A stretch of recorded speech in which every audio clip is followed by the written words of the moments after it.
Hi, I'm Missy Beach, Senior Financial Advisor here at Wiser Wealth Management. Today, let's tackle the topic of whether you should use a HELOC, home equity line of credit, to use an investment property. So there's a lot of potential advantages and disadvantages, but in this case, I think the disadvantages outweigh the advantages. So let's kind of walk through the advantages first, and then I'm going to give you the disadvantages and try to talk you out of this. So first of all, a HELOC is going to give you lower interest rates than perhaps your other options for borrowing money. So a HELOC is a loan against your primary residence versus other options like maybe borrowing on credit cards. Sure, that's an option, but you're going to have higher interest rates, or taking out a home equity loan, which is really a second mortgage, which gives you fixed payments and a fixed loan balance. So those just really aren't that great because they're going to have higher rates and fixed terms.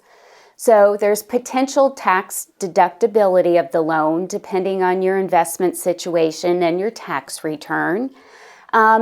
There's flexibility with the HELOC because you're not locked into how much you're going to borrow. So you don't have to take out a fixed amount like $300,000 or $200,000. With a home equity line of credit, you apply for a certain amount and you get approved for that, but you don't have to borrow that all at once.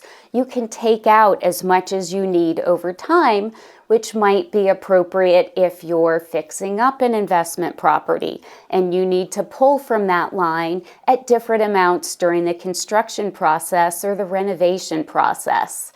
And it's a good way to leverage your assets and use equity in your own home to buy another place. But the juice just isn't worth the squeeze. Let's talk through the disadvantages. The biggest one, you're putting your primary residence, where you and your family lay your head down at night, at risk.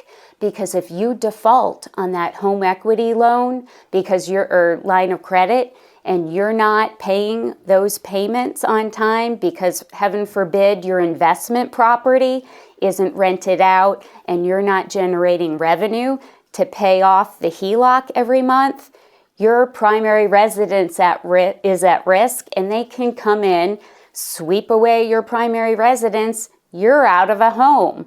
So really, that's not the best strategy. Another big thing is with a HELOC, it's a variable interest rate. So it's not a fixed rate like most mortgages typically are. So in a rising interest rate environment, this can be deadly. So as interest rates rise, your initial rate of maybe 6%, 7% suddenly could skyrocket to double digits.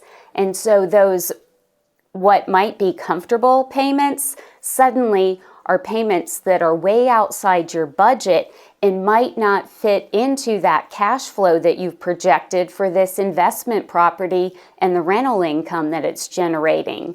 So that could be a big whammy and make you lose that rental property and potentially your primary residence. So the loan terms might be kind of hard to understand. So if you do go down this route, make sure you understand how much you're allowed to borrow. Are there any fees for setting up the HELOC? What the interest rate is?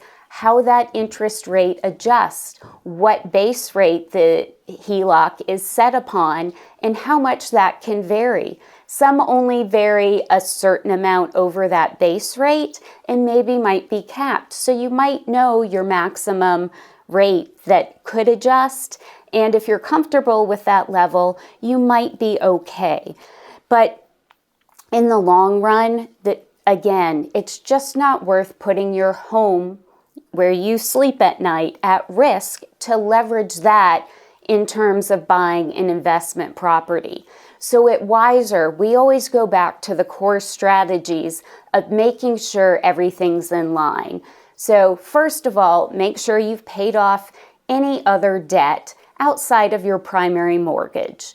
Then make sure you have enough for your liquid cash savings. Really, you should have about 6 months of living expenses in a liquid cash account. Then, before you're even thinking about investment properties, make sure your own retirement is solid. Make sure your 401ks, your Roth IRAs, your IRAs, those are all sound and you're going to meet your own retirement goals. Then we delve into this investment property world, where we really encourage clients to save in what we call an opportunity fund. So this would be a brokerage account or maybe a high yield savings account. If you're about to do this investment property within the next 3 years, you don't want to be putting those funds into the market and subject to market volatility. So this opportunity fund for your nice new investment property really needs to be segmented off into this opportunity fund that's separate from your own retirement savings.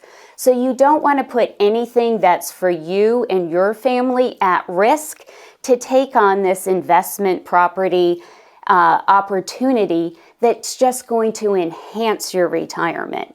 So when push comes to shove, don't be using the HELOC to fund this. Make sure you have that cash flow that's going to do it all on its own in the opportunity fund.